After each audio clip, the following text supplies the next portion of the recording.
Hey guys, just an update. About a year I think. Quite a bit has changed. Still the same in here. Economy 7, lock through into the external distribution board, and then this one through into the house. I think we went through all this on the last video, so just an update on the main working. And this is the finished article. So as we come in on the right, I've got a separate distribution board for the garage. This also allows me to isolate the inverter completely. We've had a couple of issues with the last couple of inverters, so we've put some isolators on both sides so we can make it safer and easier to change if needs be. This one's been quite good so far. A couple of changes. I've actually got an air conditioning unit now for in here, and a dehumidifier. I wanted to make sure the environment was dry and at a cooler temperature on the hotter days. The battery pack I have found was flagging.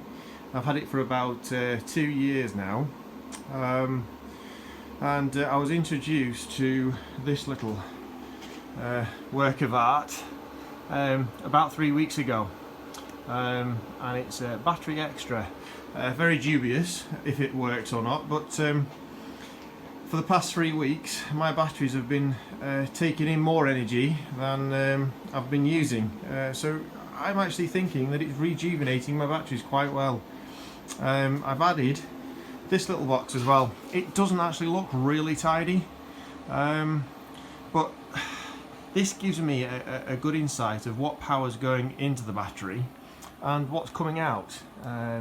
It's actually to a wireless screen inside the house, and it gives us a good idea. Well, it gives my partner a good idea if she can plug the car in or not, of how powerful the batteries are. I have a separate distribution board here for my PV arrays, obviously to fuse both of them. We have PV1, PV2, or 2 and 1, whichever way you want to look at it. Obviously the working in question, I can't really see that so well, can we?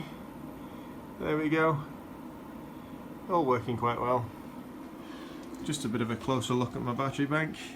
All very clean. It's a second-hand unit, and I'm getting about 20 kilowatt hours out of this battery.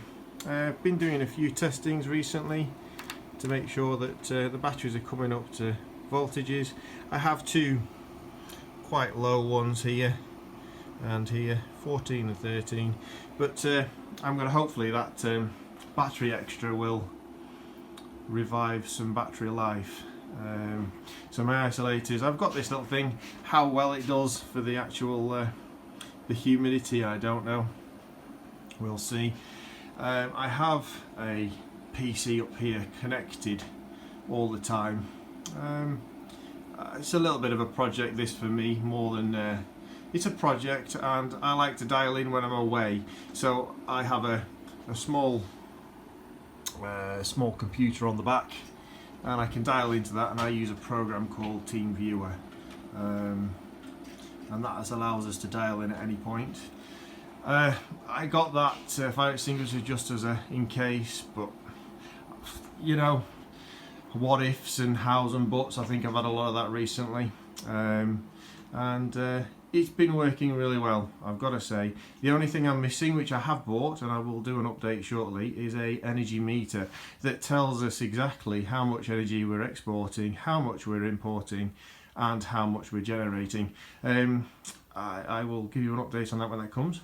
I added a socket inside the garage that runs off the inverter.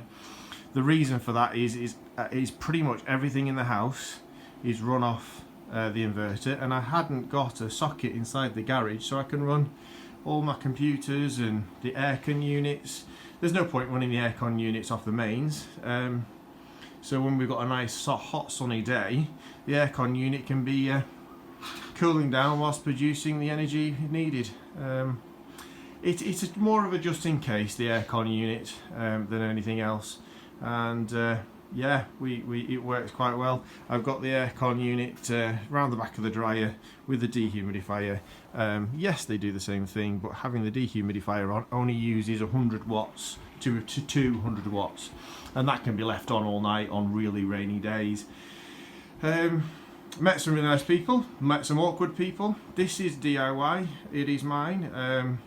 As far as I can see, everything is up to regs. If not, please tell me, and we'll adjust it. But if you have any questions, thanks for your time, and hope this update was a bit more helpful for the UK people. Thank you very much.